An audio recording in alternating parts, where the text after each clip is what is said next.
Fala, meus queridos e minhas queridas, tudo bom com vocês? Da série Entrevistando Empreendedores de Sucesso, hoje eu trouxe um grande amigo, possível parceiro de negócio. Ele é um empreendedor muito versátil, mas eu acredito que a sua grande paixão e foco está no ensino, em criar novos talentos, mas eu vou deixar ele contar um pouco mais essa história.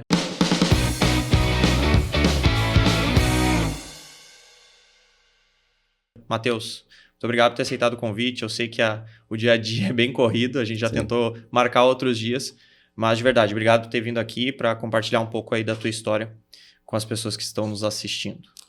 Eu que agradeço, João, é um prazer participar aqui do programa contigo e compartilhar um pouquinho com o pessoal, não só sobre a nossa história, mas trazer talvez alguns exemplos e algumas situações que a gente passa que sempre trazem aprendizado, né? Sempre digo que a gente é um pouquinho de tudo aquilo que a gente colheu no passado e a gente somando essas experiências e compartilhando muitas vezes ajuda pessoas do outro lado a talharem caminhos que a gente já percorreu, né?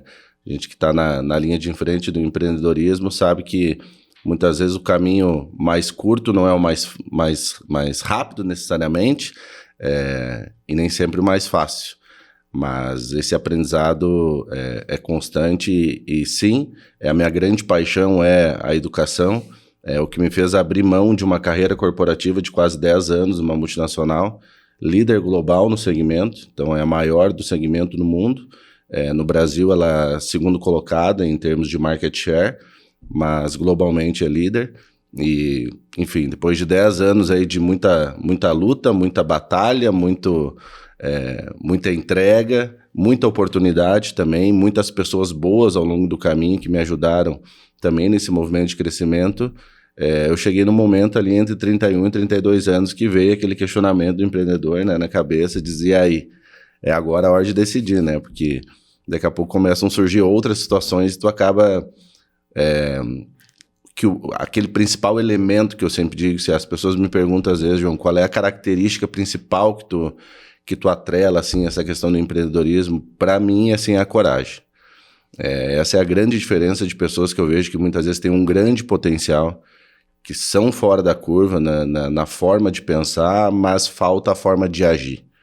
São pessoas, às vezes, que têm um medo de se expor ao risco e esse medo de exposição, de não saber lidar com o incerto, faz com que essas pessoas não alcancem patamares que elas poderiam alcançar.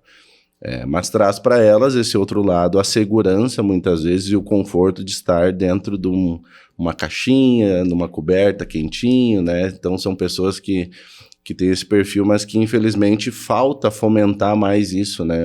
Não só aqui na região, mas no Brasil todo, essa questão do empreendedorismo, despertar essa coragem, essa mentalidade dentro das pessoas. E eu sempre fui uma pessoa muito provocada nesse sentido, dentro de casa. Tem um exemplo muito forte, que é a minha mãe, que sempre foi educadora, mas empreendedora ao mesmo tempo. Então, sempre houve aquela provocação e, no final, aquela frase, né, tradicional das mães que diz... vai, meu filho, se tudo der errado, tu tem para onde voltar, comida e água não vai te faltar, né? Então, essa foi... Onde alimenta um, alimenta dois, né? Exatamente. Boa. O que tu falou faz bastante sentido. Eu acho que o Flávio Augusto, que conta muito a história do passarinho dentro da gaiola, né? Ele recebe comida todo dia, ele pega... tem água, tem tudo ali, mas ele não consegue voar, né? Acho que vai bem de encontro a isso. Exato. Tu falou do passado, me conta mais um pouco, quando que tu começou, que empresa que era essa que tu trabalhou durante 10 anos? Eu trabalhei na Philip Morris, né, que globalmente ela é líder e ela tem o Marlboro como marca principal, no segmento tabaco, para quem não conhece. Aqui na região onde a gente fica, todo mundo conhece, mas algumas pessoas talvez não identifiquem pelo nome da marca. Foi uma história bem atípica, desde a minha entrada, desde o processo seletivo. Acredito que tu não tenha tido a oportunidade de ouvir ainda. Não, por isso que eu estou até curioso. É bem peculiar. Não recomendo que as pessoas façam, mas recomendo que as pessoas talvez tenham a mesma avaliação que eu fiz na época, porque o que me fez entrar na Philip Morris foi uma questão de feeling, foi uma questão de percepção, foi muito de sentimento. E aí eu já quero trazer um elemento a mais aqui para a mesa, que é a questão do ambiente, que hoje se fala muito, né? A ambiência, né? Estar no lugar certo, sentar nas mesas com as pessoas certas, que vão te fazer subir de nível. E a minha entrada na Philip Morris parte de um projeto que eu tinha, um desafio.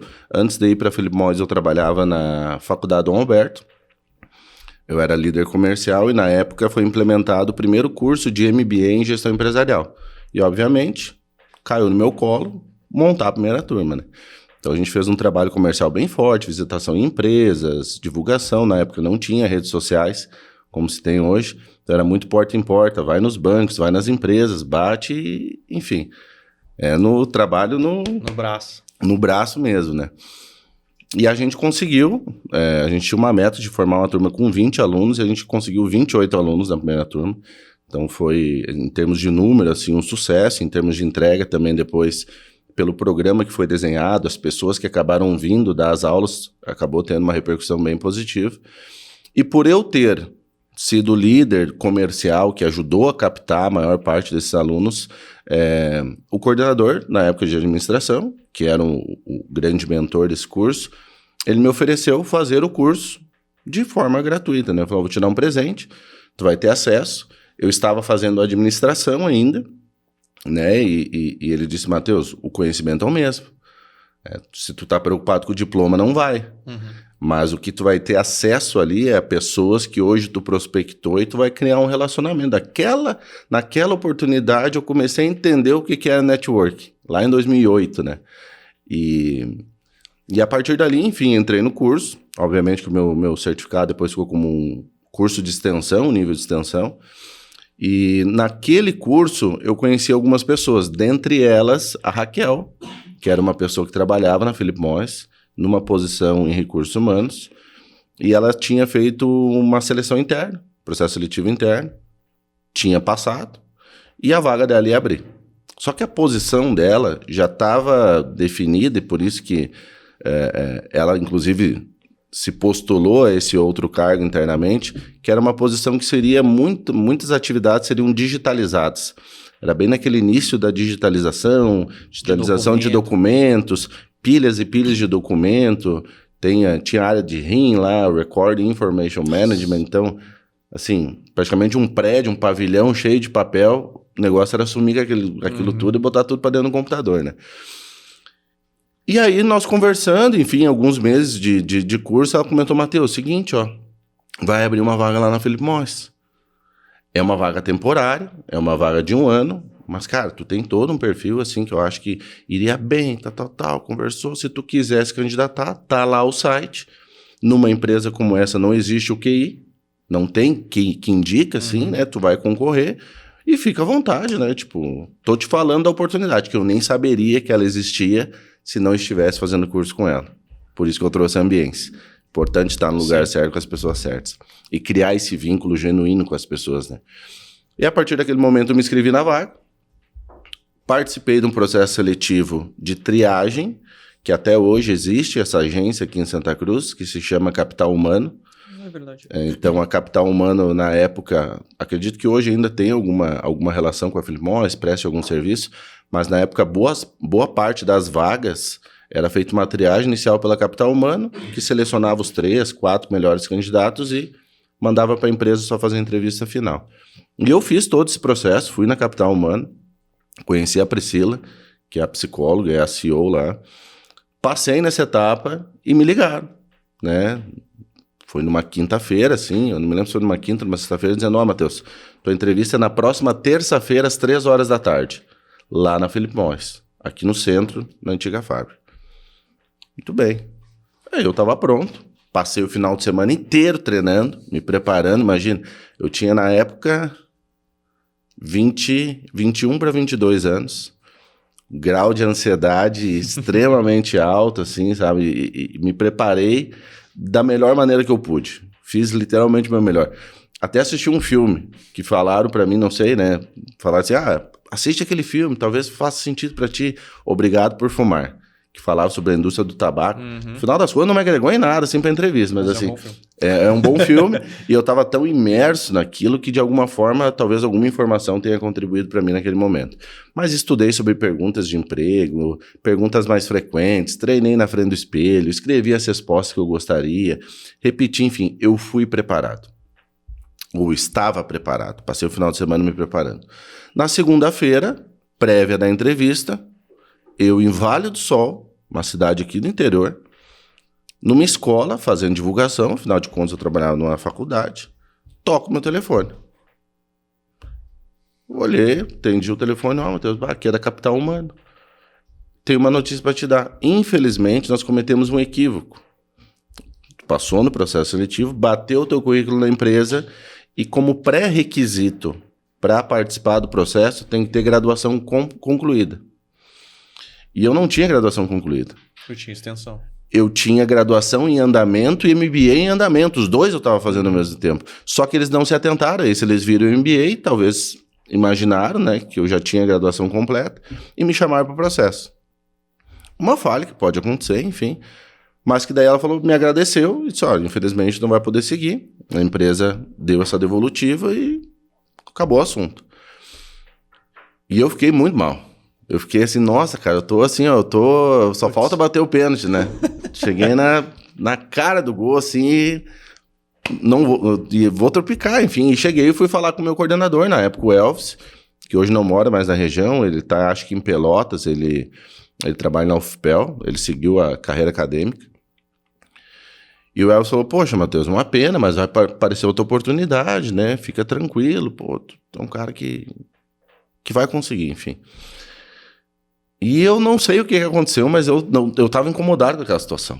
Eu não conseguia digerir aquele caso. E fui para casa e fiquei pensando.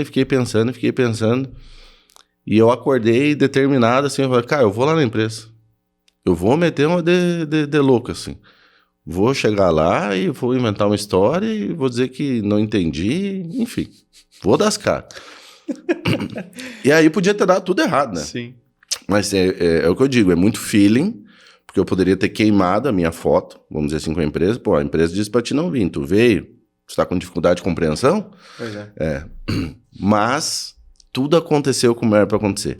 Eu cheguei na fábrica, tentei acessar, cheguei na portaria, falei, ó, vim fazer uma entrevista de emprego, e a fábrica aqui tinha um RH menor. Na época tinham 2 ou 3 pessoas aqui só. E o resto das pessoas ficavam lá no distrito.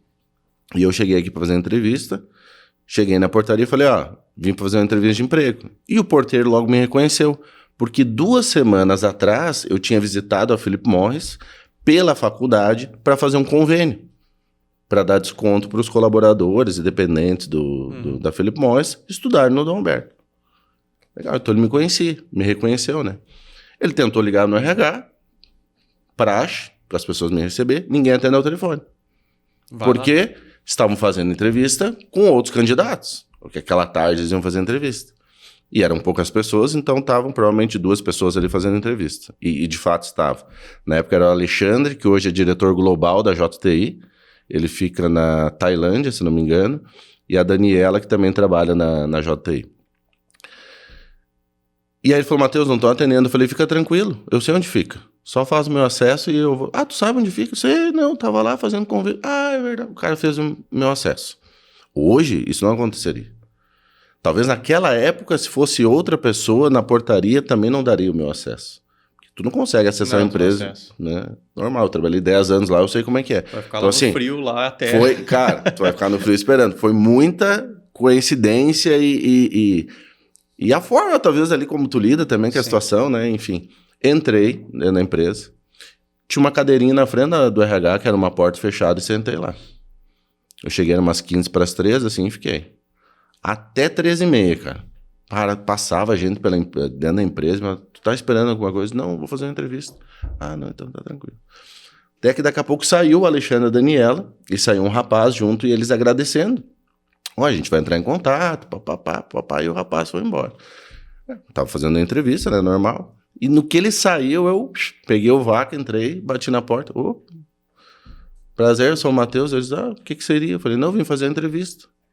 Eles olham, não, mas não tem nenhuma entrevista agora agendada, né? Eu falei, não, eu mandei meu currículo, eu fiz lá o processo seletivo na Capital Humana, me ligaram que era pra mim vir, depois ligaram que não era pra mim vir mais. Cara, eu não entendi, eu peguei e vim. Tô aí desde as 3. Pá, o Alexandre começou a rir, né? Ele falou, lembrei do teu currículo, cara, bateu aqui, papapá, empresa, tem os critérios. pré-requisito para essa posição é graduação em administração áreas afins e tal, e a gente não tinha visto, a agência não tinha visto e tal. Eu falei, cara, mas me dá a oportunidade de eu fazer a entrevista. Quando eu li a descrição da vaga, a job description, eu falei, nasceu para mim. Quando eu falei isso aí, eu ganhei ele na risada, né? Ele falou, nossa, mas tu é danado, né? Vamos fazer o seguinte, deixa eu conversar, porque a posição não é para trabalhar comigo, ele falou, deixa eu conversar com a gestora, como é que estão as entrevistas, qualquer coisa a gente chama. Falei, azedou, né? Morreu na casca, só passei vergonha e não vai dar nada. Saí dali, fui para a faculdade de volta para trabalhar, porque isso era de tarde, né? Me ligou 1 hora depois. Tá, é o seguinte, tu quer fazer a entrevista? Então amanhã de manhã tu vem aqui, 10 horas da manhã nós vamos fazer a tua entrevista. Eu falei, pá, agora. Aí quem dorme de noite, né? Aí não dorme, aí enfim. Cheguei lá, tá, 10 horas da entrevista, pronto, preparado. Cara, me sabatinaram, assim, 1h30 demorou minha entrevista. Foi bem pesado, assim.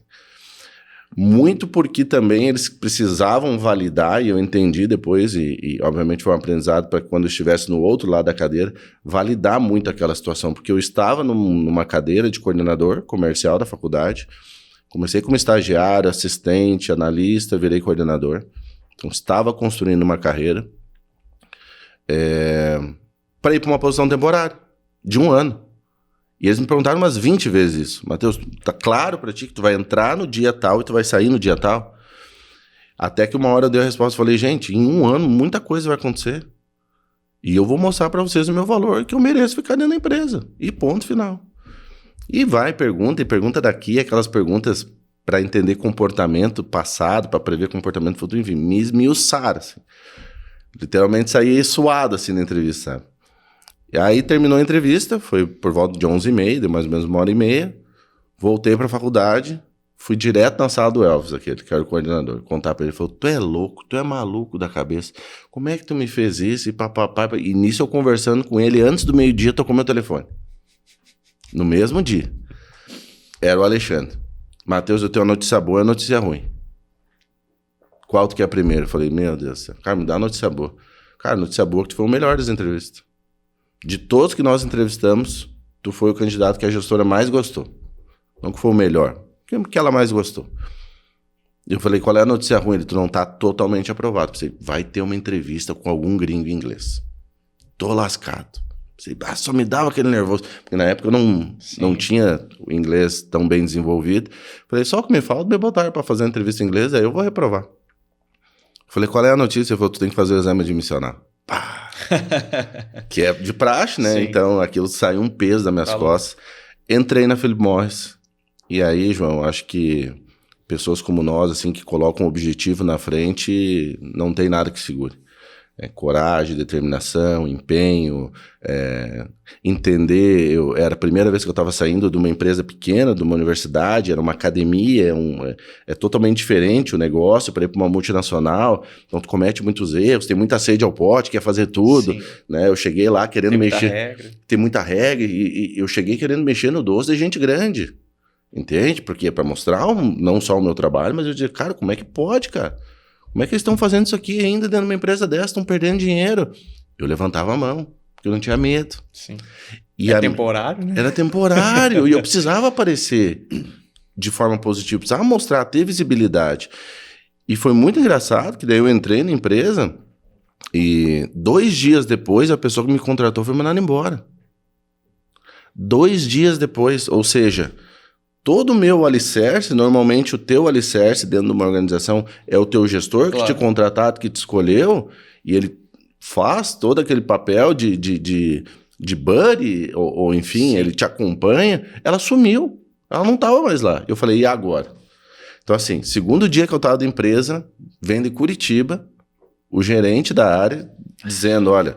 A supervisora foi desligada por tal motivo, tá tudo certo, é uma transição, já vinha há muito tempo conversando com ela. Matheus, fica calmo, não te apavora, tu agora vai responder por enquanto pra mim. Eu falei, tá bem, tô tranquilo, vou responder pro gerente em Curitiba, nunca nem te vi, não sei o que é. Rogério Moleiro, hoje ele é gerente de compliance lá na Philip Morris. E eu falei, bom, tudo bem, né? E, enfim, eu preciso só fazer o meu trabalho, que num primeiro momento era digitalizar, pegar um sistema e levar toda aquela parte documental de gestão de terceiros para dentro desse sistema. Ao mesmo tempo, tinha uma parte de facilities que ficava dentro de RH, que é a parte de restaurante, limpeza, então cuidar desses contratos, fazer as conferências, e foi ali que eu achei a primeira grande oportunidade, que me deu a primeira visibilidade, através do contrato de alimentação, né? A gente conseguiu aí encontrar mais ou menos 300 mil reais ano de oportunidade, só pelo fato de analisar as faturas com um critério um pouco mais profundo. E aí o gestor que foi contratado, a posição mudou. Não ficava mais em Santa Cruz, ficava em Curitiba. Foi um cara que veio da Seara, o Gustavo, que é o meu grande mentor, foi o meu grande mentor de carreira. O cara que sempre me ensinou muita coisa, assim, sugou a minha alma, literalmente, mas todos os momentos também reconheceu e deu visibilidade, e puxava a orelha e sabia dosar muito bem, entendia muito esse movimento corporativo. É um cara que, se as pessoas procurarem, não vão nem encontrar, porque ele não tem nem rede social, ele não gosta, assim. Que loucura. É bem estranho hoje em dia, né? Queria eu. Ele até há pouco tempo estava na Renault, lá em Curitiba, no grupo Renault-Nissan, né? Trabalhando na parte de CMB, Compensation Benefits, numa área global. Enfim, entrei e aí começou as coisas a acontecerem. 9 meses de empresa, eu estava dentro do meu primeiro ano ainda, abri uma cadeira em Curitiba. E aí eu já tinha um certo relacionamento com o meu gestor, já tinha tido entrega, já tinha feito 2 projetos fora aquilo que eu estava fazendo, onde eu tinha encontrado oportunidades. E eu me lembro como se ele fosse hoje, assim, falando, aquele guri do interior lá não é tão bobo, nós temos que dar uma oportunidade para ele. E ele conversou com a diretoria e propôs que houvesse uma efetivação e uma transferência minha para Curitiba. Né? E na época aquilo foi uma grande mudança na minha vida, porque eu nunca tinha saído de casa, morava com os pais, morava com a minha mãe ainda, né? Quentinho, confortável, né? Preciso pagar aluguel, tudo certo, minha roupa lavada, aquela coisa toda. E no que ele me ligou falando da oportunidade, da posição, e eu falei, o que eu preciso para ir? O que tu precisa? Tu quer pensar? Eu falei, eu preciso de 24 horas para me arrumar minha mala e vocês me dão a passada. Ele, não, calma, pensa, tu precisa fazer conta, tu vai vir para cá, tal. Naquela época eu só queria ir, né? Sim. Azar, vou morar numa barraca e vamos tocar. E aí foi, cara, e deu tudo certo, entrei, aí lá eu virei um analista pleno, depois foi para analista sênior, especialista, supervisor, gerente, enfim, vai construindo a carreira, conhecendo pessoas, né? Cara, muito legal, porque essa questão que tu falou, eu só queria ir, né? Eu acho que isso é uma das grandes coisas que eu queria falar, assim, cara, a gente podia escrever um livro dos podcasts que a gente faz aqui, porque tem muita coisa que é similar, sabe? Tu falou o negócio, eu só queria ir. A gente vai. No passado a gente só ia, né? Só ia. Hoje a gente pensa demais, às vezes, né? E às vezes a gente deixa a oportunidade na mesa por pensar demais. Teve uma outra coisa que tu falou, que eu me identifiquei muito com o que tu falou da Fumageira, porque eu acho que todo mundo que cresceu perto de Santa Cruz, ou aqui, talvez um grande sonho dos pais, nem era tanto nosso, era trabalhar na Fumageira. Meu filho vai fazer faculdade, vai para Fumageira ou concurso público, né? Era muito aquele padrão. E eu também tenho uma história de Fumageira, só que a minha não foi tão boa. E a minha não era capital humano, era uma história, era uma outra empresa terceira que fazia essa triagem antes. E aí tinha uma dinâmica de grupo lá dentro. Tá. Então, tu não fazia entrevista com eles, fazia dinâmica de grupo. E foi muito similar, assim, tipo, as mesmas perguntas que eles fizeram pra ti, tu sabe que isso aqui não é... Cara, eu tava trabalhando de coordenador na Imply, eu tinha uma empresa, e eu fui lá fazer pra, tipo, ser estagiário do estagiário, né? Pra entrar lá por baixo. Não, cara, é isso aí, eu quero dar vários passos pra trás pra entrar aqui, porque eu sei que aqui dentro tem como crescer. Só que na minha história não rolou. O gerente falou, cara, não vou deixar tu fazer essa loucura, muito obrigado, e no futuro tu vai me agradecer. Agradeço hoje, mas tem sempre aquele o pensamento assim, e se tivesse entrado, né? Mas é muito engraçado como tem algumas histórias parecidas. Legal, não sabia. E acho que é bem isso, né? A gente tem essa... Porque é muito perto, são empresas gigantes, né? Sim. No meu caso foi a BAT, que é a antiga Souza Cruz, né? Cara, acho que a BAT hoje é a maior fumageira do mundo. Não, hoje, no mundo, em termos de share, é a Philip Morris. É a Philip Morris. No Brasil, a BAT tem 70% do share. É absurdo. Daí no mundo inteiro é a Philip Morris. No mundo inteiro é a Philip Morris. Mas no Brasil, até por uma questão de história, Se eu não me engano, bom, quando eu saí da Philip Morris, eles estavam comemorando o recorde de 20% de share. Nossa. E aí tu pega a BAT com 70% mais ou menos, e aí 10% espalhado em marcas locais, etc. Isso tudo olhando para o número, sem contar contrabando, né? Que nesse segmento, sim, 30% do share do Brasil é marca Paraguai. É o contrabando que vem do... É contrabando. Que loucura, né? É loucura, cara. É muita coisa. É que o imposto é alto, mas não justifica... Não justifica. E, assim, existem projetos que eu, quando tive a oportunidade de trabalhar lá em Curitiba, no headquarter, assim, tu tem acesso a algumas informações que, obviamente, são confidenciais, e mesmo sendo da empresa, a gente tem que... Eu já não lembro de muita coisa, né? Essa que é a verdade. Mas, assim, existia todo um estudo, todo um mapeamento, uma conexão com a Polícia Federal, com a Polícia Rodoviária Federal, para desarticular tudo isso, mas não se consegue. O troço é tão maior, tu imagina o interesse, as empresas, nesse momento, elas não são concorrentes. Não, com certeza. Elas querem aquele pedaço para elas. Não então interessa tem um como, comitê, né? BAT, Philip Morris, DTI, que se juntam e dizem assim, vamos terminar com isso aí, vamos bloquear a fronteira. Não consegue. Cara, mas acho que isso é um negócio muito maior. A gente tá em época de eleição e acho que isso cara, é uma milícia que... Eu imagino que seja, porque eles já devem ter tentado de tudo, na minha opinião. Sim, não. Rotas mapeadas, investimento, assim, se sabe de onde vem, para onde vai, mas não consegue andar para frente. Por que será? É bem complicado. Tá. Deixa eu perguntar uma coisa. Nessa tua trajetória, e aí tu teve essa tua virada de chave que tu decidiu por questão de oportunidade lá dentro, ou foi uma inquietação dentro de ti que decidiu tu criar teu primeiro negócio e assim por diante? Foi uma inquietação e tudo tem um gatilho, né? Eu sempre digo assim, às vezes a gente fica naquela pensa muito, mas às vezes tem alguma coisa que nos faz despertar a fagulha, né? É da coragem que tu falou também, né? É da coragem. A inquietação, então já vinha há muito tempo, eu tinha isso dentro de mim, a questão de empreender. Foi um período muito bom lá da Philip Morris, que eu fiquei quase 10 anos sempre em recursos humanos, mas flutuando em diferentes áreas. Então passei por treinamento e desenvolvimento, passei por folha de pagamento, benefícios, recrutamento e seleção, passei por CMB. Tive diferentes oportunidades assim que me fez enxergar recursos humanos de um jeito diferente. Uhum. Hoje nem se fala mais recursos humanos, né? Se fala pessoas e cultura, a área de P&C. E foi a inquietação, e o gatilho foi, porque toda a minha vida corporativa dentro da Philip Morris, dos quase 10 anos, eu trabalhei 2 anos e meio em Santa Cruz.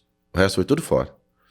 Curitiba, Porto Alegre, tive um período que eu ficava viajando muito para São Paulo, quando o escritório estava se movendo de Curitiba para São Paulo, o escritório central, né, que hoje é lá, e eu vi aquele movimento começou a acontecer mais forte.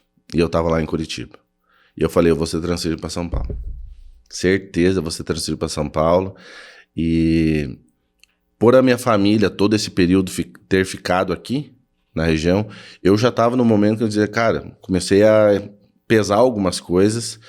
9 anos e meio, longe da minha casa, longe da minha esposa. Minha esposa tem negócio aqui na região, então foi uma opção nossa.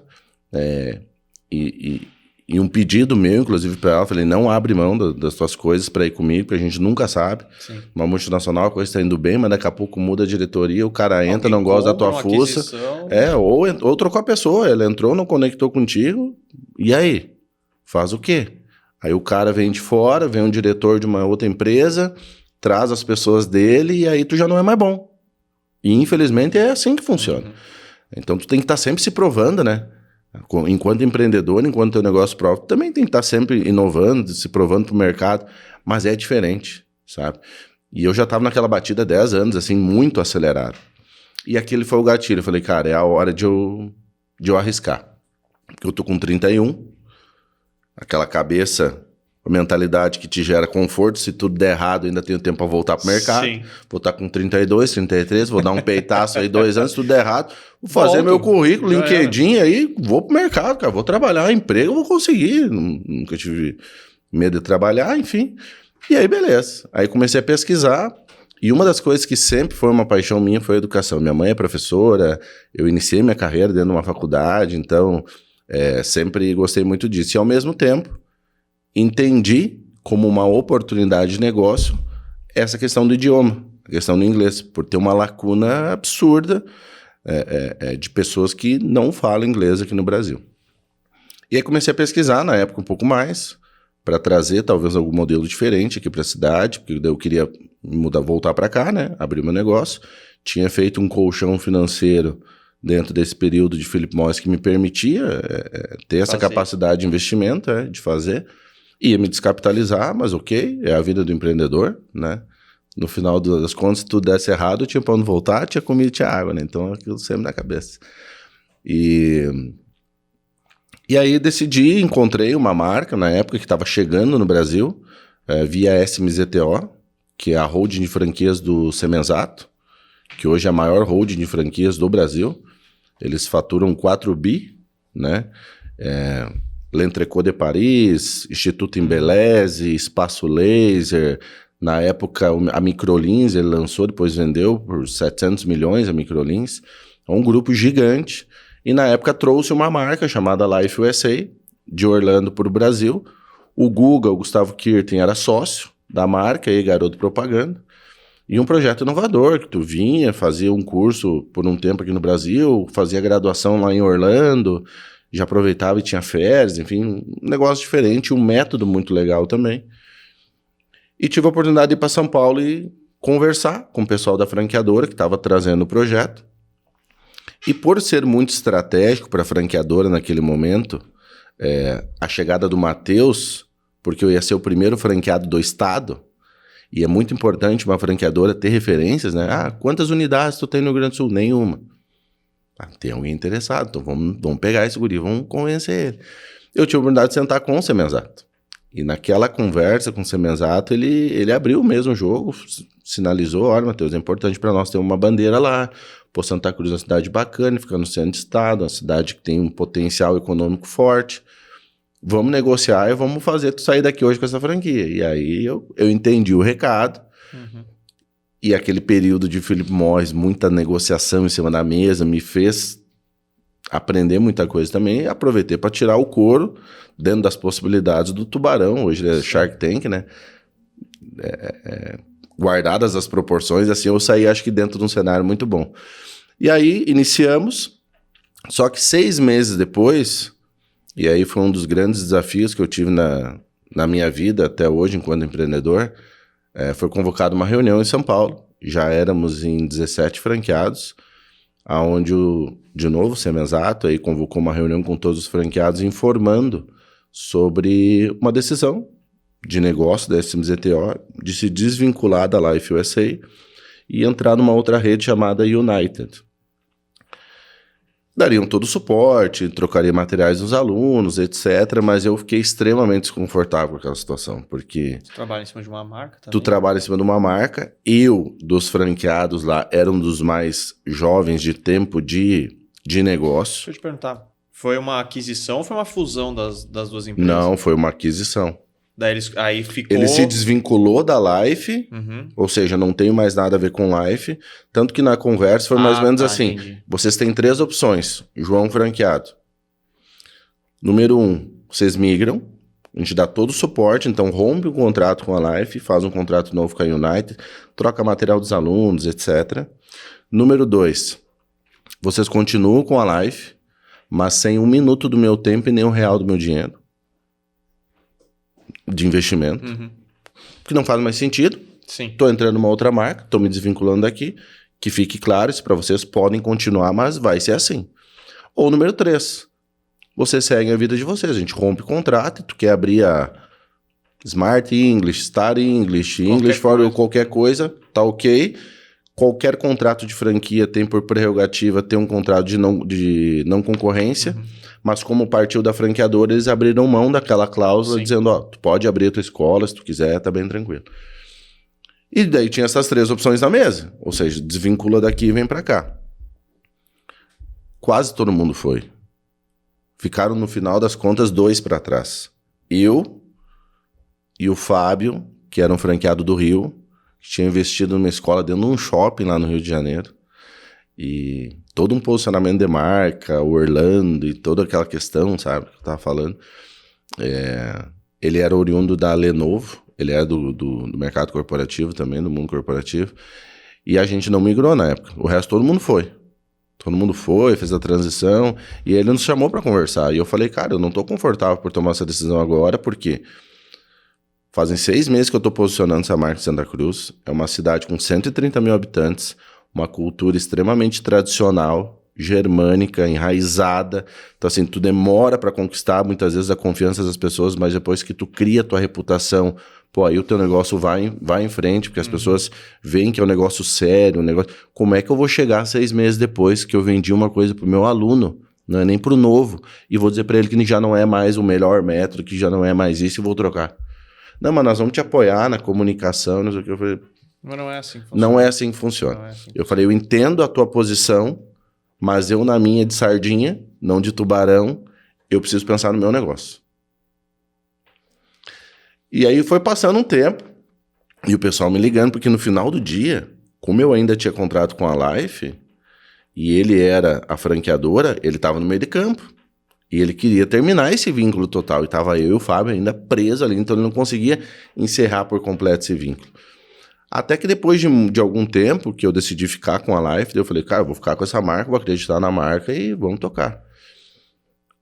Não tinha toda aquela potência que uma franqueadora com um grupo SMZTO tinha para aportar investimento, fazer propaganda, fazer campanha, te dar suporte, desde coisas mais básicas, como uma rede social, até coisas mais complexas de ajudar a desenvolver uma estratégia comercial, de se posicionar, trazer novidades, desenvolver coisas novas para o método, enfim.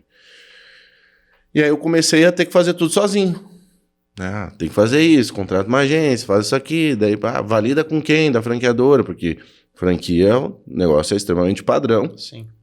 Essa é uma das grandes vantagens de ter uma franquia, tu recebe tudo pronto. Eu não recebia nada pronto. Até que um dia eu comecei a me questionar e falei, cara, eu acho que tá fazendo sentido aquele terceiro cenário, de eu criar minha marca própria. Não sei nem como faz, não sei nem que nome vai ter, mas vou conversar com a minha equipe. Aí reuni todo mundo, me lembro assim, até a sala, assim, na frente dos Citos, ali, hotel que a gente tinha em escola, tinha uma sala de frente pra rua, assim, tem uma janela, eu sentei de frente, assim, pra rua e ficava vendo, assim, os carros passar e me veio aquela cena na cabeça como se fosse hoje. Eu chamei todo mundo e falei, gente, o negócio é o seguinte, aconteceu isso, a gente tá nadando sozinho e eu tenho um sonho de fazer isso aqui ser muito maior do que é hoje. Eu não saí de uma multinacional, não saí da empresa que eu estava trabalhando para vir aqui construir uma escola, mais do mesmo. Eu realmente entendi na época a proposta e eu entrei para ser na época o franqueado e depois o master franqueado estado e trabalhar com expansão disso. Então eu já pensava grande naquela época, mas dentro de uma estrutura de franqueado, né? De uma certa forma eu estaria limitado. Eu falei, é a grande oportunidade. Eu não sei como vai ser, o que eu tenho hoje é isso aqui. Era uma folha em branco que eu levantei para eles, eu não sei nem como vai ser o nome, e eu preciso entender o que vocês acham disso e quem tá comigo. Todo mundo, todo mundo falou assim, nós estamos contigo. Diz qual é que é o plano e nós vamos seguir, nós vamos fazer e vai acontecer. E aí eu falei, agora o troço, agora apertou, agora vou ter que fazer, né? Então não tem opção. E aí fiz o distrato com a Life USA, comecei a conversar com eles sobre isso, fizemos uma transição, então, para que eu pudesse pensar numa nova marca, etc. Enquanto isso, os meus alunos terminarem o livro que já iniciaram, então aqueles alunos que já haviam iniciado eu poderia terminar, e os novos eu iria ingressar numa outra marca que nem existia ainda. E aí foi o primeiro grande desafio, né? E o nome?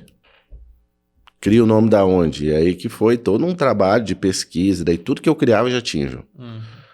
Smart English, Fast English, English. Eu lembro que daí eu tive uma ideia de um projeto que eu participei na Philip Morris, que era RH para você, que era HR for you. Em vez do for, era o 4, assim, ficou uma marca bem legal. Né? O H, o R, o 4 e o... Falei, vou fazer o English for you. Pô, top. Fui lá pesquisar, já tem. Tudo já tinha. É muito difícil de encontrar. E aí eu fui pro, assim, primórdio, assim. Eu peguei uma folha e comecei a escrever palavras soltas para ver se alguma coisa me despertava, conectava. E quando eu cheguei, na época, na Quick, falei, cara, essa marca aqui, acho que isso que pode virar uma marca. É simples, as pessoas conhecem, a grande maioria das pessoas sabe que Quick é rápido. Tem um apelo, assim, é fácil de falar, Quick. E é um troço pegajoso. Então, beleza. Mandei para uma agência, pedi opinião para eles, de 2 amigas que eu tenho, 2 conhecidas. Elas falaram, nós adoramos a ideia, assim, deixa a gente construir uma proposta de logo, né? E elas construíram, eu já gostei, e daí foi. E aí já mandei registro de marca, e já compra domínio de site, aquela coisa toda. Bom, mas e aí? E dá aula de quê? Então, tinha 2 caminhos. O caminho mais fácil, mais rápido e mais barato. O caminho mais difícil, mais demorado e mais caro. Só que me trazia uma outra possibilidade na frente.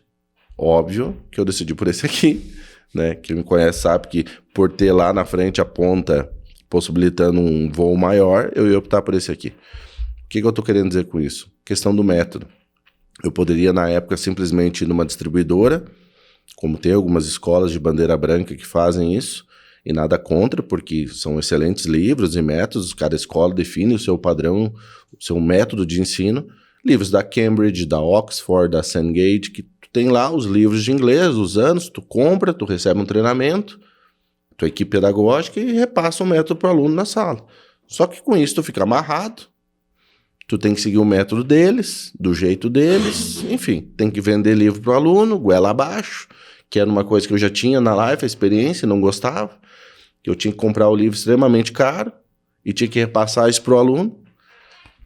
E eu sempre aprendi uma coisa dentro lá do Dom Alberto, do antigo reitor, que ele falava, ele se comparava muito quando o Dom Alberto iniciou, que era só um colégio, daí teve o primeiro curso de administração, contábeis.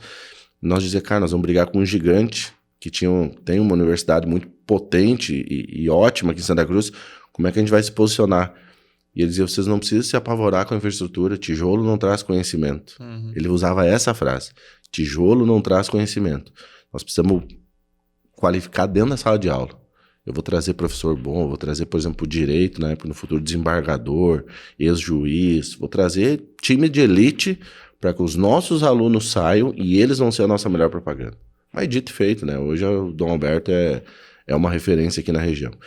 Então, o que eu estava falando mesmo do nome. Do nome. E da metodologia. E aí beleza. Então tinha essa opção e a outra opção é criar tudo zero. E não é qualquer professor ou qualquer pessoa que consegue desenvolver um método, inclusive. Porque é diferente tu ter a habilidade de falar, por exemplo, um idioma. Outra coisa é a habilidade de saber dar aula. Então, eu sou fluente em português. Minha língua nativa, né? Vai ensinar alguém. Minha mother tongue. Mas eu não me considero apto para ir para uma turma de 3º ano de ensino médio dar aula de português hoje. Não lembro mais das regras, não tenho a metodologia para isso, enfim. A mesma coisa em inglês. Então, eu tive que montar um time bom, que tivesse capacidade, não só criativa, mas de conceito, de método, e tivesse engajado dentro do propósito para montar o nosso método, montar o nosso livro, pegar uma folha em branco e começar. Desde a aula 1 até a aula, enfim, 1000. E foi, e começamos. E nesse meio do tempo aí a gente foi pro digital também, entendendo que era uma oportunidade. Eu acabei tendo uma sociedade com um grande parceiro, que é dono de uma rede de ensino superior, espalhado em todo o Brasil, que tem mais de 300 mil alunos. Então aquilo acelerou muito a nossa marca em termos de posicionamento digital. A gente teve a oportunidade de ter visibilidade no SBT, em 7 programas ao vivo da Eliana. Aquilo deu uma posicionada na marca. Às vezes as pessoas acham que, nossa, tu apareceu na TV, no outro dia vendeu 1000 cursos. Né? Não é assim. A repercussão comercial muitas vezes não é tão imediata e nem se paga o investimento. Fortalece a marca. Mas fortalece a marca, por questão de reputação. Eu usava muito aqueles vídeos depois, inclusive até nas negociações, né? Para a questão da reputação mesmo, né? Então mandava esse vídeo no WhatsApp para as pessoas que estavam negociando, nós estávamos aqui, olha, a marca é forte, é uma marca séria, enfim. E aí a gente foi por esse caminho e graças a Deus deu muito certo. A gente teve a possibilidade de ir ajustando, o livro não era comprado. Então, cara, não tá funcionando, muda. Troca. Essa aula não tá bacana, troca. Então foi muito período de teste mesmo, A, B, pilota e muda rápido, bem modelo de startup mesmo, sabe? Até que a gente chegou num modelo consolidado enfim, dali a gente começou a crescer a estrutura, a casa que a gente estava ficou pequena, a gente foi para a nova escola, onde a gente está hoje, que tu conhece lá, que tem um estúdio, enfim, tem tudo lá, onde a gente faz transmissão ao vivo, grava conteúdos para a nossa plataforma digital, e também tem escola física, né, que a gente recebe. Hoje a gente tem quase 350 alunos físicos aqui em Santa Cruz, e digital são milhares de alunos aí em todo o Brasil. Legal. Nossa, nem sabia que era tão grande assim. E essa decisão deve ter sido bem complicada, né? Porque eu sou daqui, eu sei o quão difícil é, às vezes, a cultura alemã. Ela é mais complicada em questão de conhecer aquilo e tu perde a confiança. Cara, para te recuperar essa confiança... Bem complicado. É bem complicado. A gente vai conversar um pouco depois fora dos microfones, mas uma das coisas que eu tô prestes a lançar é uma escola para desenvolvimento para criança, né? Programação, robótica e tudo mais. E tem muita franquia. E um dos grandes motivos pelo qual eu fui pela franquia, porque eu sou programador desde muito tempo, né? E o meu embate com a franquia era, por que eu vou ir para a franquia sendo que eu tenho todo o conhecimento? Né? Vou criar o meu método e tudo mais. Mas a grande questão foi justamente isso. O fato da cultura onde a gente tem hoje, se eu chegar e começar a abrir um novo Instagram, criar uma nova marca, até essa marca criar a força que vai ter uma outra marca que já está estabelecida, que um pai provavelmente vai olhar, tá, mas onde é que é essa empresa?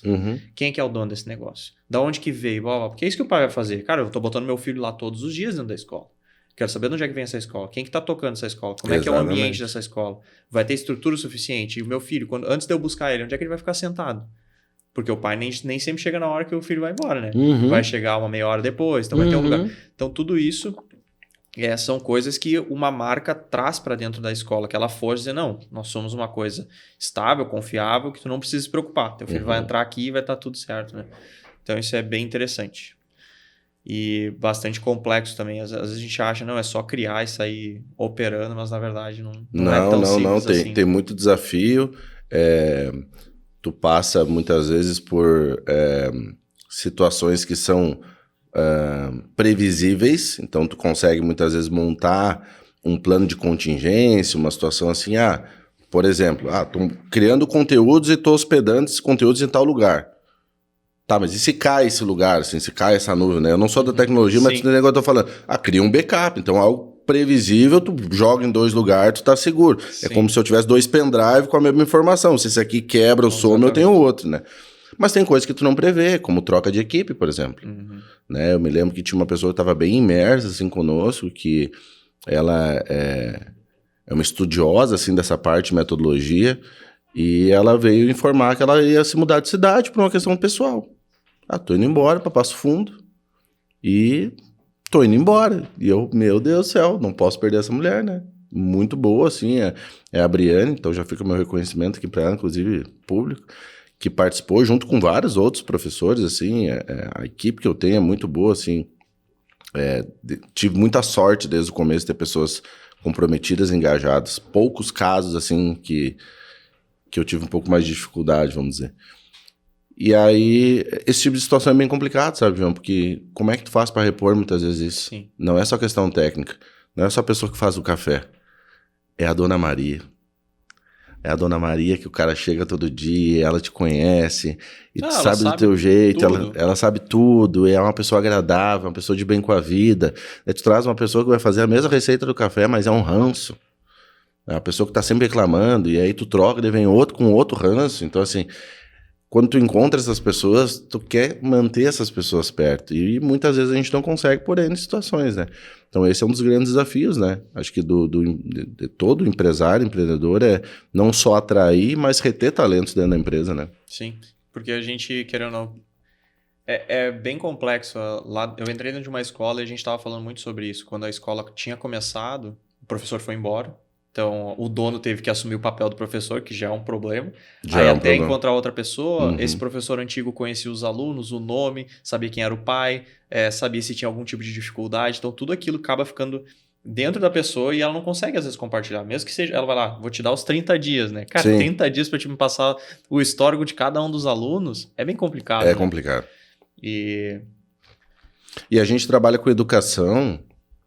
No meu caso ali, a gente teve essa mudança da escola mais recentemente, né? Desde a metade do ano passado. Desde que a escola começou a tomar esse novo corpo, ter essa nova cara. Porque, de novo, eu não entrei nesse segmento para ser mais um, ou para ser um franqueado, né? 2025 acho que vai ser o ano que a gente vai começar a colher tudo aquilo que a gente vem plantando há bastante tempo. E as coisas não acontecem por acaso. Acredito muito naquela questão do feeling que eu te falei, e aí é uma coisa minha, e cada um tem o seu feeling. Tem gente que não acredita nisso, tem gente que não acredita em energia, tem gente... Enfim, eu acredito muito nisso, me conecto muito com as pessoas por causa disso, e eu tenho certeza, eu sinto que está chegando esse momento, sabe? Então, a gente sempre se propôs a fazer algo a mais, algo diferente do mercado. Se fosse para entrar no segmento de idiomas, de novo, cara, criou uma marca. Eu vou concorrer com gigantes, com talvez modelos de franquia que são mais antigos desde que nasceu a franquia, como por exemplo a Wizard, que tem desde 1900 e bolinha. E é uma excelente escola, com um bom método, mas com método tradicional. Que tu entra e tu tem que ficar 5, 6 anos. Que funcionava, e talvez funcione hoje, mas dentro da realidade do contexto atual, pode ser feito diferente. É que é complicado porque hoje em dia as pessoas têm informação muito rápida, né? Uhum. E aí tu imaginar que tu vai ter que ficar 6 anos pra te aprender a falar. Não é nem falar, né? Porque tu sai de lá, acho que é um tradutor. Não é tu não sai de lá fluente falando inglês. Depende muito de cada pessoa também, né? Depende de cada pessoa, mas teoricamente tu sai de lá um tradutor. Sim. Vou ouvir, vou interpretar, vou escrever, vou fazer aquilo que tá ali, né? E... Cara, hoje em dia é tudo... É rios de 1 minuto. Então a informação é muito rápida. E tu imaginar que tu vai ter que ficar 6 anos pra te aprender a falar a língua. Rios de 1 minuto e paciência de 3 segundos. Porque se não tá bom o conteúdo, tchau. Arrasta pra cima e já era. Então tu pensar que hoje tu tem que ficar, como tu falaste, 5, 6 anos, que é a faculdade de medicina, pra te desenvolver a habilidade de compreensão, melhorar que seja só o teu listening, teu speaking, cara, não cabe mais hoje. Tu não acha que isso vai ser talvez já até seja, né, um grande desafio, porque hoje muitas escolas, acho que a rede pública ainda não deve ter, talvez eu esteja errado, mas grande parte das escolas particulares hoje já tem o turno, não é o turno, é... O projeto bilíngue que eles falam, né? Isso, o projeto bilíngue, onde a criança já aprende português, matemática, aprende o inglês, matemática, tudo na segunda língua, ou na primeira língua, se eles optarem, né? Isso vai ser um grande desafio, ou tu acredita que não? Apesar que o Brasil é muito grande. Vai, mas eu tenho 2 pontos. Sim, o Brasil é muito grande, tem muita oportunidade. O projeto bilíngue, o bilinguismo inserido na escola, está muito ainda embrionário. Então, assim, vai demorar muitos anos para acontecer esse movimento. Mais rápido em escolas particulares, obviamente, mas mesmo em escolas particulares, hoje, por exemplo, dos meus kids e teens, metade é de escola pública e metade de escola particular. Inclusive de escolas que têm projeto bilíngue. Porque estão se apertando no inglês lá na escola e estão procurando um complemento, muitas vezes, numa escola que tem a expertise de ensinar inglês. É diferente de eu ter uma escola do modelo tradicional que não tem expertise de ensinar inglês. Mesma coisa, vou inserir robótica. Tem escolas que estão inserindo robótica, programação. A mesma pergunta vem pro projeto, para outras redes que tem de franquia. Eles não são experts nisso. Pode ter um professor lá que vai desenvolver alguma coisa, agora não. Eu consigo ser mais especialista. E aí tem outra coisa que eu trago para ti, aí olhando para dentro do meu universo, que é um dos motivos pelo qual fez a gente fazer essa transição de marca mais recente, que é onde a gente saiu de uma marca puramente de inglês para se transformar na Prosperium, que é um neologismo de éon, que é era da prosperidade, que é o que a gente quer entregar para as pessoas, em termos de conceito, uma era de prosperidade na vida delas, onde a gente desenvolve não só o inglês, que é uma competência técnica, vamos dizer assim, um hard skill, mais do que fundamental nos dias de hoje, né? Acho que de cada 10 pessoas que tu pergunta, falar inglês é importante nos dias atuais, sim ou não, 10 sim, não tem quem diga que não. Mas só isso é suficiente? Só falar inglês é suficiente? Tem uma pesquisa da ONU que no último Mentes Brilhantes que teve em Porto Alegre, no último não, no penúltimo, onde estava o o Joel falou sobre as 3 características ou habilidades que são mais defasadas hoje nos jovens, que vão causar um impacto gigantesco no futuro, e a gente ainda não está conseguindo entender isso, e precisa acontecer uma mudança forte e iniciar esse movimento rápido, senão vai ter grandes prejuízos. Hoje a gente não tem... eu não gosto muito de generalizar as coisas, pegar um exemplo e dizer que todo mundo é assim, mas hoje a gente já tem a geração nem é a maior de todos os tempos, né? O jovem que nem estuda e nem trabalha, ou seja, não faz nada. Se é um jovem, tem 15 anos, ele não estuda, ele não trabalha, faz o quê? Nada, né? Ou tá roubando, ou tá fazendo alguma coisa que não deveria, entendeu? Então, as 3 habilidades que ele trouxe foi comunicação. Tá cada vez mais difícil. O jovem tá cada vez mais atrás da tela e perdendo a exposição. Tem o professor de oratória lá, o Elo Professor, que hoje é um dos grandes professores e referência de comunicação e oratória no Brasil. Ele sempre fala que a dica número 1, ele dá várias dicas de melhorar a comunicação e oratória. Ele diz, cara, dica número 1, nunca negue palco. Sempre que tu tiver a oportunidade, se exponha. Fale. Porque isso vai fazer com que a história do treino vai melhorando, tu vai ganhando confiança, tu vai criando aquele calo, né? Então, comunicação é uma habilidade importante. Educação financeira. As pessoas não sabem lidar com dinheiro. As pessoas só olham para querer ganhar mais, mas não se preocupam em aprender a como gerir aquilo que tem. Tem muita gente que trabalha por um tempo, acumula um capital e depois uma boa parte, inclusive, das suas despesas são provenientes do recurso que ela consegue gerar através daquele capital que ela já tem. Né? Não consegue distinguir o básico do que é um ativo, do que é um passivo, de entender o básico do investimento em renda fixa ou de outras opções. Eu não estou falando nem da complexidade do universo de investimentos com renda variável, com mercado de criptomoeda, com o que seja, bolsa de valores. Estou falando do básico, do simples, das pessoas não saberem o que é a diferença entre poupar e investir. Então, comunicação, educação financeira e gestão das emoções, inteligência emocional. Hoje tudo é motivo para briga. Essa questão de bullying está muito forte nas escolas. Questão de preconceito ainda está muito latente. Pessoas sem paciência, que não sabem gerir as suas emoções, e aí levam isso para dentro da escola. Daí quem tem que lidar com isso é o professor. E aí, muitas vezes, pais que não assumem essa responsabilidade enquanto pais transferem essa responsabilidade para a escola, que tem como responsabilidade escolarizar e não educar. São coisas diferentes. Educação ele ganha em casa, ele vai para a escola para aprender. Então tá bem complicado, sabe, de mensurar, de gerenciar tudo isso. E a nossa proposta, enquanto modelo de academia de inglês e negócios, é justamente proporcionar para as crianças, para os jovens e para os adultos uma experiência completa, para que ele possa se desenvolver em outras habilidades além do inglês. Então, a gente fala, por exemplo, do Projeto Zeus.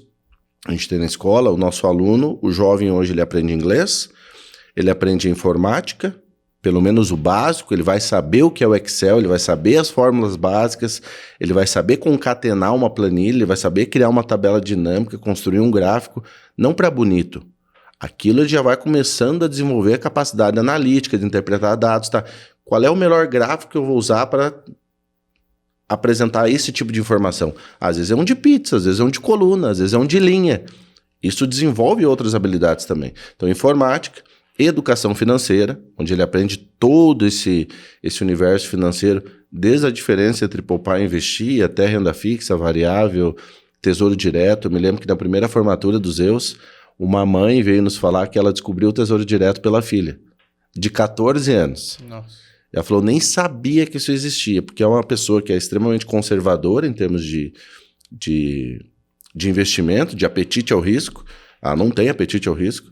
E ela sempre teve dinheiro na poupança. E a filha dela, mãe, tem essa opção. Quem sabe a senhora experimenta, que também tem renda fixa, mas hoje tem uma rentabilidade muito superior. Eu aprendi lá no curso, que a partir de R$30 já dá para investir, a gente consegue fazer, tal. Começou e deu o primeiro passo. Isso é o mais importante. Despertar essa consciência. A menina de 14 anos já estava pensando nisso. Sim. Entender a boca do jacaré, né? A curva que vai fazendo ao longo do tempo, enfim. Isso tudo a gente ensina. E um último módulo que a gente tem já dentro do Projeto Zeus, onde a gente trabalha. Empreendedorismo. Eles criam um negócio lá dentro. Imagina um negócio. Eles vão num banco hipotético, pegam 30 mil reais e tem que criar um negócio. Então eles já arrancam a dívida. Eles têm que pensar como é que eles vão pagar essa dívida. Enfim, tudo isso eles exercitam lá dentro. Comunicação e oratória, inteligência emocional, como preparar um currículo, porque o jovem não sabe hoje montar um LinkedIn, preparar um currículo, e como fazer uma entrevista de emprego. A gente ajuda o jovem a ele se preparar para que ele consiga, no dia da entrevista de emprego, estar o mais tranquilo possível para que ele consiga mostrar todo o potencial dele, a essência dele. Porque muitas vezes tem aquele jovem que é extremamente capacitado, tem muita coisa ali, mas está tão nervoso que ele não consegue. Então, o que eu digo para eles é o seguinte, eu tenho uma notícia boa e uma notícia ruim, que nem eu aprendi lá atrás, né? Notícia boa, a notícia ruim, vocês vão ficar nervosos. Não, isso é algo que vocês vão aprendendo a controlar e a gerenciar. Mas até hoje, quando eu vou falar, às vezes, para um grupo de jovens de 20 alunos de uma escola, às vezes me dá um nervoso também. Porque a gente sabe que eles têm uma expectativa em te ouvir, né? Mas isso, obviamente, a gente controla e fala as primeiras 5, 10 palavras, a coisa já vai embora. Mas a notícia boa é, vocês treinando, praticando, recebendo feedback aqui dentro da escola, que é o lugar de treino, aqui é o treino, lá no jogo, vocês vão ficar menos nervosos, potencialmente mais tranquilos e vão ter uma performance melhor. Então, esses conceitos, João, de performance, de resultado, é o que eu trago para dentro da escola. É o que eu digo, para mim, professor bom é o professor que sai suado dentro da aula. Ele tem que dar o máximo dele. E os nossos professores dão o máximo. Os nossos professores, eles não ficam dentro da sala de aula brincando. Lá na escola não tem mesa de ping-pong. Nada contra as escolas que tem mesa de ping-pong. Ah, mas é no intervalo. No intervalo tu vai falar inglês, vai fazer networking, velho. Não vai ficar jogando ping-pong. Ping-pong tu joga fora, tu joga na escola, sei lá onde. Aproveita, tu tá num ambiente com pessoas que estão buscando a mesma coisa que tu. Se desenvolver, se qualificar, seja no idioma, seja nessas outras habilidades. No projeto de adultos, no Eagle, a gente tem liderança, comunicação e oratória, alta performance, neurobusiness, todos os assuntos que hoje complementam uma formação no inglês, porque o nosso curso é de inglês, mas são assuntos com mentores do mercado que a gente trouxe e conectou dentro do programa para fortalecer o profissional. Seja ele jovem, que está iniciando a carreira, seja ele adulto. Então esse é o conceito da Prosperium. É ser mais do que uma escola de inglês, é trazer literalmente tudo que a gente puder contribuir para a formação do profissional, do ser humano, para que ele tenha uma vida de prosperidade na área que ele quiser. Sim, eu concordo contigo. Acho que a gente vai sofrer muito ainda esse gap. Também às vezes me perguntam, o que tu acha importante eu aprender para começar a programar, tá? A primeira coisa que eu falo é o inglês. Porque se tu souber falar inglês, tu vai fazer entrevista no mundo inteiro. Programar, tu aprende junto, entendeu? Mas eu acho que é mais importante ainda, porque tu vai ter muito mais oportunidade. Não gostei de programar, mas tu ainda tem o inglês. Se tu começar a programar e não tiver o inglês, tu vai ter que ir para outra área. Então, o inglês eu também concordo. E é muito complicado, porque a gente é muito fraco na escola pública, infelizmente. Eu, pelo menos, tive experiência em 2 escolas públicas de inglês, que foi o verbo to be do início ao fim. Da 5ª série até o 3º ano, foi só isso que eu lembro. Quando até no 3º ano até inventei de fazer espanhol, porque o inglês já... E também era a mesma coisa, tão ruim quanto. Mas isso que tu falou da inteligência emocional é verdade, porque a gente não tá... A gente não... Cada vez menos as pessoas estão indo pra frente e conversando. Cada vez menos as pessoas estão fazendo apresentações e ficam sempre os mesmos rostos, né? Não cria aquela habilidade de falar com as pessoas em público, não cria aquela habilidade de se conectar. A gente sabe que quando a gente vai fazer uma venda, a gente precisa saber o mínimo da pessoa. Então, se essa pessoa não souber perguntar como é que tá ela, o que aconteceu, por que as coisas estão indo daquele jeito. Isso não vai só para uma venda, vai para um gestor. Cara, se tu não souber tratar a pessoa como pessoa, esquece. Eu estou escrevendo um artigo, inclusive, que fala sobre essa questão do gestor hoje já não ser mais técnico. Ele tá virando muito mais um psicólogo do que uma pessoa técnica. Eu não tô aqui para te ajudar na parte técnica, eu tô aqui para te ajudar na parte emocional. Porque o cara passa o dia inteiro na frente do computador, muitas vezes em casa, né? Porque hoje muita empresa virou home office nessa área. E terminou de trabalhar o que ela faz, ela vai jogar. Ou ela vai pro Instagram, ou ela vai pro Facebook. E aí ela não fala com pessoas e ela tá ali. Daí ela teve um problema na família. Recentemente, a gente tá tendo muitas queimadas agora aqui no Brasil, né? Mais pro Nordeste. E acontece muito de eu fazer essas reuniões com o pessoal que eu gerencio. E eles não querem falar sobre os problemas técnicos, eles querem falar sobre os problemas que eles estão passando. Ontem foi complicado, aqui teve muita fumaça, eu não consegui, fiquei preocupado com a minha família, e aí ele tá tenso no trabalho. Então, se eu fosse uma pessoa técnica, eu ia dizer, cara, tá, como é que tá teu prazo? Eu não quero saber do teu problema, eu quero saber do nosso problema, né? Sim. Do nosso problema que a gente tem junto. Cadê o prazo? Como é que estão as coisas? Então, se a pessoa não tiver essa questão de saber lidar, não só com as suas emoções, mas com as emoções dos outros, não vai ter. Nós não vamos ter essas pessoas no mercado. Não, é legal essa tua leitura, João, porque obviamente tu sabe que tu é um cara diferenciado, acima da média, tem essa leitura, e que normalmente pelo perfil genérico, eu não gosto de generalizar, botar todo mundo, mas a grande maioria do perfil de TI tem esse perfil mais introvertido, mais conservador, mais de ficar atrás no back office, não me bota a falar, eu faço tudo, mas tu vai lá e apresenta, né, aquela coisa toda. De ter esse tato de pessoas, de ter esse entendimento, essa compreensão, e tu como frente de projetos globais, vai precisar de pessoas, porque tu tem uma certa capacidade de construção, de tempo, né? Se fala, hoje um dos assuntos também que vem se falando cada vez mais, gestão do tempo. Mas eu vi uma fala esses dias bem interessante que o cara falava assim, a gente tem que desconstruir essa questão da gestão do tempo. Porque a gente não gerencia o tempo. Ele continua sendo 24 horas. Ninguém tem condição de voltar o relógio. Então, tu não faz gestão do tempo, tu faz gestão no tempo. Então, tu gerencia a tua rotina, as coisas que tu tem no tempo que tu tem. Como tu ser mais eficiente. Então, muda. É uma palavrinha, mas para mim bateu aquilo, opa, faz sentido. E quando tu tem esse olhar para as pessoas, e entende que, cara, eu preciso para escalar, eu vou precisar de gente boa, eu preciso ser interessante, eu preciso me demonstrar, ter interesse genuíno pela pessoa. Ou se fala muito disso, seja interessante, não interesseiro. No final do dia, genuinamente eu gostar de conversar com gente, cara. Sabe? Às vezes as pessoas dizem assim, nossa, tu tá sempre aqui, sempre ali. Pessoas assim, que tem mais... Cara, eu gosto. É um prazer sentar aqui, estar aqui agora trocando uma ideia, conhecer gente nova. Tem gente que não gosta. Mas como passa a gostar?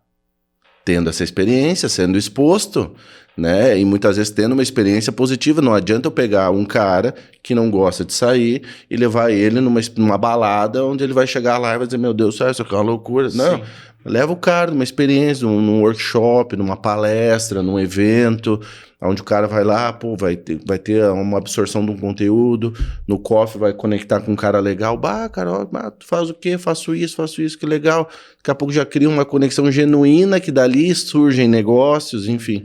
Eu acho que tem muito disso, sabe? Sim, faz bastante sentido.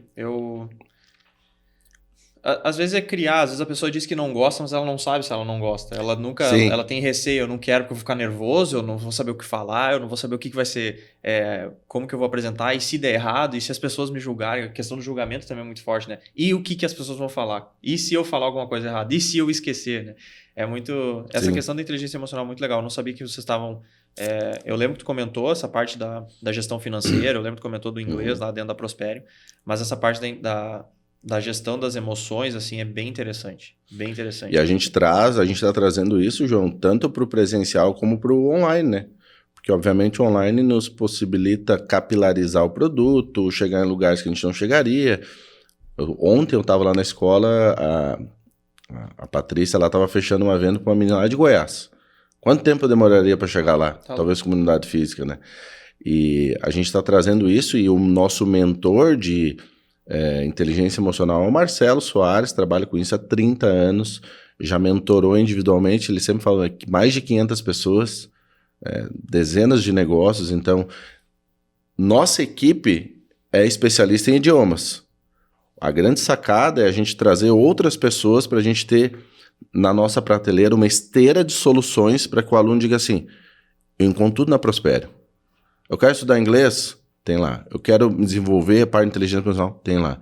Melhorar minha comunicação oratória? Então precisa comprar o curso do El Professor. Tu tem lá na Prospero.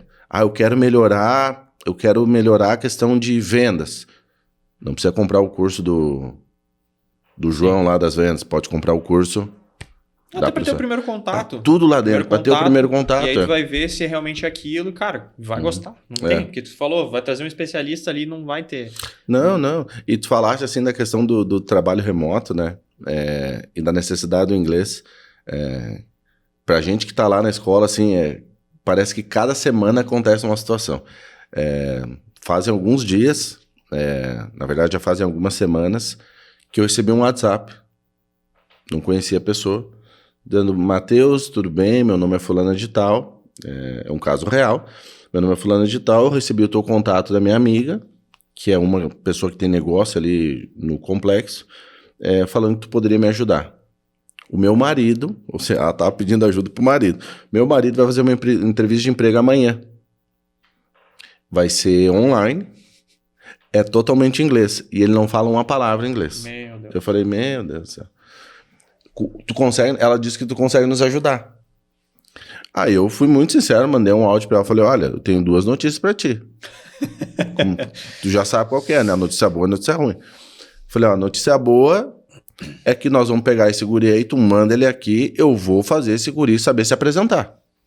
Mas nem que eu tenha que ficar 4 horas martelando na cabeça dele, que ele vai saber falar o nome dele, e dizer em inglês que ele não sabe falar inglês e vai estudar. Isso eu consigo botar ele e esse guri, se precisar, ele não vai dormir de noite, no outro dia ele vai fazer isso aí. Como é que vai desenrolar a entrevista depois? Bom, aí a gente vê como é que vai fazer. A notícia é ruim. Eu não tenho varinha mágica. Não tem. Se eu tivesse, eu tava bilionário, comprimido. Tomou, falou inglês. Quanto é? 200 mil. Vende. Certeza. Aí tá. Foi. No final da tarde, chamei ela de novo e falei, e aí? Matheus, não vai precisar. Te agradeço a disponibilidade, porque a empresa, ela disponibilizou um tradutor para participar da entrevista, e eles já têm contrato com uma pessoa que vai participar online também, que nem era aqui da região, e vai fazer a tradução. Aí eu fiquei imaginando a situação, desculpa a palavra, mas a situação DM, né? Situação de merda. Não, cara. total. O cara faz uma pergunta, aí ele fala, o que ele falou? Ela falou, tá, então tu diz pra ele tal e tal coisa. Daí ele falava. E tu ficava lá, cara, extremamente constrangedor. Sim. Mas o menino era muito bom, assim, eu conheci ele depois, assim, o menino, um perfil, assim, muito bacana, e a empresa decidiu por contratar ele, mas deixou uma mensagem muito clara, né? Tu quer não só crescer, tu quer permanecer, faça um compromisso conosco, melhor teu inglês. Daí na outra semana ele nos procurou. E por que ele nos procurou?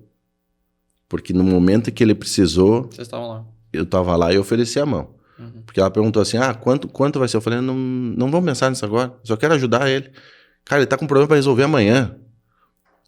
Tu quer pensar nisso aí? Eu quero que o guri passe na entrevista, manda pra cá, depois a gente vai conversar. Nós vamos sentar e nós vamos se acertar, entendeu? Não existe almoço de graça, né? Eu preciso pagar as contas lá da escola, mas sempre que eu tenho a oportunidade de ajudar alguém, e isso é o que tem feito o nosso negócio prosperar, a gente tá colhendo ali na frente, sabe?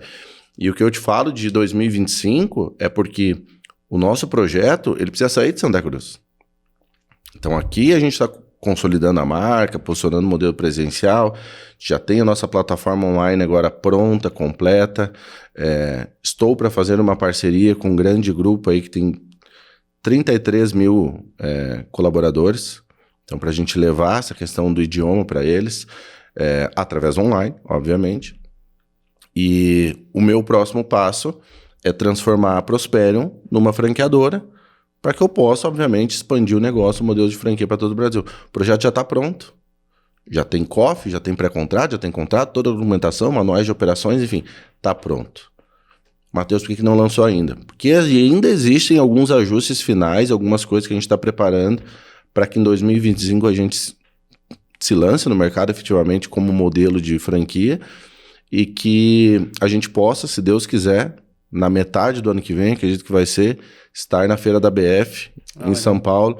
Já tem um contato lá, tem uma empresa que já tem um stand lá, uma consultoria que foi a que fez todo o nosso trabalho de assessment, de preparação de modelo de negócio para se transformar numa franqueadora.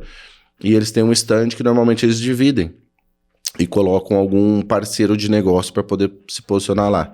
E estamos em negociação para que esse parceiro no ano que vem seja prospero. Então, eu tenho certeza que aquilo vai ser um divisor de águas. Porque o modelo de negócio que a gente tem, uma proposta que a gente tem completa, não tem no Brasil. Isso não tem igual. Tu quer estudar inglês, tu vai numa escola de inglês. Tu quer desenvolver comunicação oratória, tu vai na Vox. Quer desenvolver inteligência emocional, tu procura um Dale Carnegie, aqui na região Vital. Uma escola que te ofereça uma solução completa, com mentores do mercado que te ajudem a desenvolver essas outras habilidades, essa solução ainda não tem. E tem mais uma cerejinha no bolo ainda, na verdade, que eu não posso falar, porque senão esse podcast vai ser visto por muita gente e aí eu vou acionar um gatilho em algumas pessoas aí. Mas eu vou te dizer que é um negócio que vai ser inovador, tem uma demanda de mercado latente, batendo na porta. Tem poucas empresas que conseguem atender essa demanda por uma questão legal e a gente está se preparando para que em 2025 a gente consiga atender essa lacuna que hoje é extremamente mal atendida, mal servida, porque justamente tem poucas pessoas que conseguem atender, poucas empresas que conseguem atender. Para te entender um pouquinho dessa comparação, e nada contra a empresa, muito pelo contrário, é uma grande multinacional. Não quero que interprete errado, mas a Coca-Cola, por exemplo, aqui em Santa Cruz, tem a CVI, que faz a distribuição da Coca-Cola, e a Coca-Cola hoje aqui em Santa Cruz, e a CVI, ela atende todos os lugares, né? Então, não é aqui é a concorrente da CVI. Não, a CVI tem o domínio da marca. Então, eu tenho um negócio na área de alimentação também, tu sabe, que é uma pizzaria, e teve uma vez um caso bem engraçado, assim, que o entregador precisava entregar as bebidas lá na pizzaria e ele queria entregar no horário fora de funcionamento, então precisava abrir. Eu falei, cara, não vou conseguir receber agora, vai ter que entregar no horário que, né, não tem quem vai receber agora. Foi lá no início da pizzaria, precisa entregar no horário que a pizzaria estiver funcionando. E ele falou, cara, por que vocês não compram no supermercado? Vocês compram direto de nós. Tentando tirar, porque no final das contas, se eu não comprar direto da CVI, eu vou ter que comprar do Atacadão, que quem vende é a CVI. Sim, para ele não muda. Para ele não muda nada. Na verdade, facilita porque ele tem que fazer menos uma entrega. Então, quando tu tem um cenário assim, qual é a grande preocupação que hoje uma empresa dessa, e eu não estou falando da marca, estou falando da empresa que faz o atendimento, de fazer um bom serviço de entrega. Falando dessa marca especificamente, que eu preciso dessa marca no meu negócio de alimentação. Sim. As pessoas pedem, né? Então eu tenho uma opção de dizer assim, não vou mais trabalhar com essa marca. Não, isso não existe. Por causa disso, por causa disso. Não existe. Mas se eu tivesse uma outra opção que batesse de frente, que oferecesse essa mesma marca, aí esses caras iam brigar por atendimento. Então tem a CVI e tem a VIC. As duas vendem Coca. Quem que vai ganhar o mercado? A empresa que vai ter o melhor tempo. Provavelmente o preço vai ser igual. Então a gente vai ir para prazo de entrega e atendimento. Ponto. Não tem muito para onde fugir nesse segmento. Mas hoje não tem. Então meio que fazem o que querem, do jeito que querem. E eu não estou dizendo que a empresa olha desse jeito, mas é o que acontece muitas vezes lá na ponta. E a empresa nem sabe. Porque no fim das contas, infelizmente, tu depende deles, né? Porque tu não tem a opção de dizer, não, a partir de agora não vendo mais Coca-Cola, vou vender só Pepsi. Que às vezes ainda é o mesmo distribuidor em algum dos casos. Não é o caso, mas às vezes pode acontecer. Às vezes pode acontecer. Pode acontecer que é no caso, sei lá, da Ambev. Não quero. Cara, é eles. E aí? O que tu faz? Não vende? Mas eles que só entregam às 2h. Tu vai ter que botar alguém lá para receber 2h. Senão eles falam, então tu não consegue receber? Beleza, tu pode comprar no mercado. Compra no Atacado, compra no Max, compra onde tu quiser, cara. Porque nós vamos vender para eles igual. Então, quando eu te falo dessa oportunidade, é um nicho que a gente identificou e precisa fazer alguns ajustes dentro do nosso processo para que a gente possa atender essa demanda. E essa é uma demanda Brasil. E que ela existe e é recorrente. Que é um dos grandes segredos de negócio que a gente sabe, né?